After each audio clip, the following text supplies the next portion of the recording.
আপনারা সংস্কার কমিটি এমন কোন সংস্কারের প্রস্তাব দেবেন না যে সংস্কারের প্রস্তাবের সাথে জনগণের কোন সম্পর্ক নাই।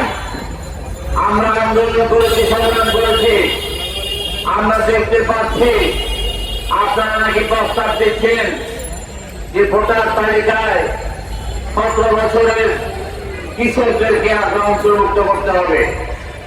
17 বছরের কিশোরদেরকে যদি আপনারা ভোটার তালিকা অন্তর্ভুক্ত করেন তাহলে বাংলাদেশের সংবিধানের সাথে সাংঘর্ষিক।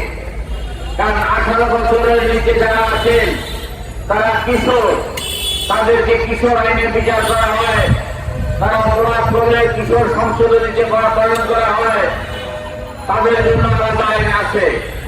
কিন্তু আপনারা বাংলাদেশের সংবিধানকে আপনারা লঙ্ঘন করে 17 বছরের জন্য যদি আপনারা ভোটার তালিকা অন্তর্ভুক্ত করেন, এটা তো আমরা একটা ষড়যন্ত্রের গন্ধ দেখছি। আমরা এতদিন যাবৎ আমরা দেখেছি যে নির্বাচনে যিনি প্রার্থী হতে পারবেন তার ন্যূনতম বয়স হতে হবে 25 বছর। আপনারা প্রস্তাব দিচ্ছেন যে নির্বাচন করতে হলে 21 বছরের মধ্যে নির্বাচন করতে পারবেন। আপনারা দেশটাকে একটা কচি কাঁচার সংসদ করতে চান, আপনারা কি দেশটাকে একটা কচি কাঁচার হাতে তুলে নিতে চান? আপনাদের উদ্দেশ্য নিয়ে আমাদের সন্দেহ আছে, আপনাদের উদ্দেশ্য নিয়ে আমাদের আশঙ্কা আছে, আপনাদের উদ্দেশ্য নিয়ে আমরা হতাশা ব্যক্ত করছি। আমরা আন্দোলন করেছি একটা নিরপেক্ষ নির্বাচনের জন্য, আমরা আন্দোলন করেছি একটা নিরপেক্ষ সরকারের অধীনে নির্বাচনের জন্য। আজকে আপনাদের সরকারকে আমরা নিরপেক্ষ সরকার হিসেবে মনে করতে পারি না। আপনাদের সরকারের অনেক উপদেষ্টার মধ্যে রাজনৈতিক খায়েশ জাগিয়েছে।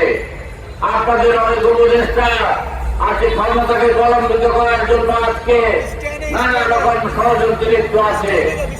আমরা স্বৈরাচারী শেখ হাসিনার ষড়যন্ত্র মোকাবিলা করে আমরা রাজপথে ছিলাম। আপনাদের ষড়যন্ত্রকে উৎখাত করতে আমাদের বেশি দিন সময় লাগবে না। আমরা 24 ঘন্টার আন্দোলনের মধ্যে আপনাদেরকে আমরা উৎখাত করতে পারবো। আপনারা 5 মাস কোনো কিছুই করতে পারেন নাই। আপনারা দ্রব্যমূল্য কমাতে পারছেন না, আপনারা আইন শৃঙ্খলার উন্নয়ন করতে পারছেন না, আপনারা সড়কে শৃঙ্খলা আনতে পারছেন না। ওই রংপুর দিনাজপুরে যে 1 টাকা দামের সবজি সেটা আমরা 60 টাকায় কিনে খেতে হচ্ছে।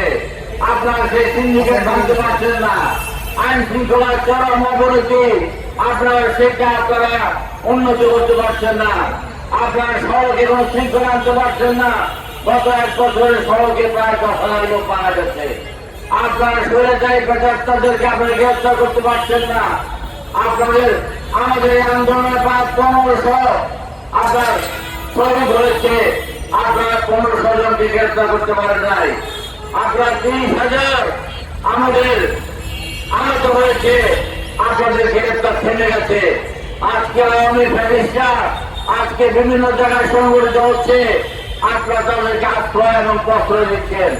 আপনারা যদি আওয়ামী প্রচেষ্টাদের গ্রেফতার না করেন, আপনারা যদি তাদেরকে চাকরি থেকে অপসারণ না করেন, আপনাদের তাদেরকে আইনের মুখোমুখি না করেন, তাহলে আমরা কিন্তু আপনাদের বিরুদ্ধে মাঠে নামবো।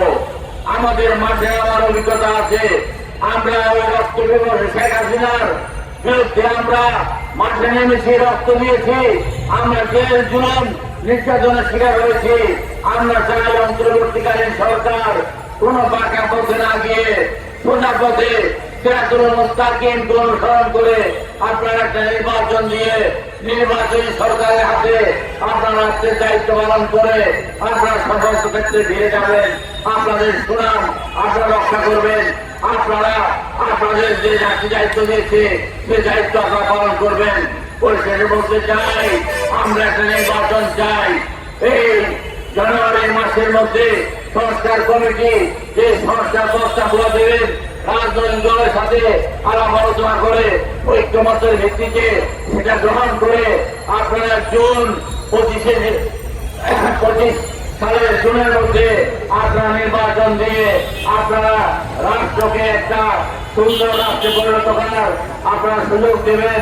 আপনারা কোন রকম আপনারা উচ্চাকাঙ্ক্ষা বাস্তবায়ন করার জন্য তারা হাতিয়ার পরিণত হবেন না, এই বলে আপনাদের সবাইকে ধন্যবাদ জানিয়ে বিদায় নিচ্ছি। 12 দলীয় জোট জিন্দাবাদ, বাংলাদেশ জিন্দাবাদ, বাংলাদেশের জনগণ জিন্দাবাদ।